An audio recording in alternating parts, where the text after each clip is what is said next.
So as we've learned, the first step in the PDIR maintenance program is preventative maintenance. Stop the soil before it comes into your facility. The second step is daily maintenance. Removing the soils that do get into the facility on a daily basis so that they cause the least amount of damage to your surfaces. Remember, soils that are allowed to accumulate in carpet will scratch and deluster the fibers, creating traffic patterns. Soils that are allowed to accumulate on marble, terrazzo, and finished VCT will dull those surfaces, and these are the soils that drive all the maintenance processes on your floors. So daily maintenance on hard floors consists of dust mopping or vacuuming to remove the dry particulates and scrubbing to remove the sticky, oily soils. Traditionally, dust mopping has been performed with a cotton mop that's been treated to attract soils.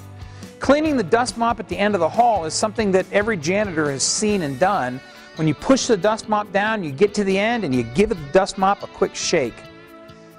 The sad thing is that all the particulate that had settled to the floor that's been mopped up and pushed down the hallway, once you shake the dust mop out, it's in the air. This creates poor indoor air quality. It's important to realize that we spend about 90% of our time indoors.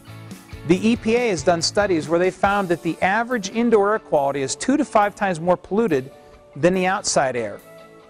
An effective alternative to dust mopping hallways is to use a Chariot ATV for improved soil containment, filtration, and productivity. In fact, if you looked at a 70,000 square foot area that was dust mopped daily, and you switched to vacuuming that same area with the Chariot IVAC ATV 34, it would actually save you 880 labor hours per year just by switching from a dust mop to an IVAC ATV 34. The next step in the daily maintenance process on hard floors is scrubbing. The whole point of this step is to remove oily, sticky soils that, if allowed to remain on the floor, can cause the floor to be discolored. So, there are scrubbers to fit every size area. For example, there are micro scrubbers to fit small, tight areas. There are standard 20 and 26-inch walk-behind scrubbers for conventional areas.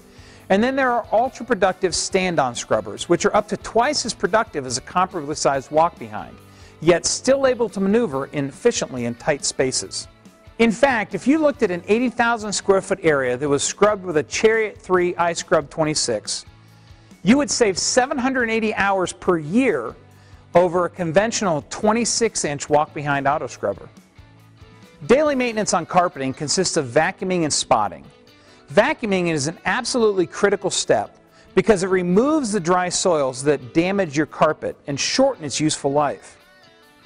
Remember, 79% of all the soil in your carpet is dry particulate soil, and this soil is most effectively removed through vacuuming. It's important to note that no extractor, whether it be a box extractor, a self-contained, a walk-behind, or even a truck mount, is designed to remove that dry soil in a wet state. So choose the right vacuum for your job. Remember that in high soil load areas, you need brush agitation to effectively remove the embedded soils and reduce the damage that they can cause to the carpet.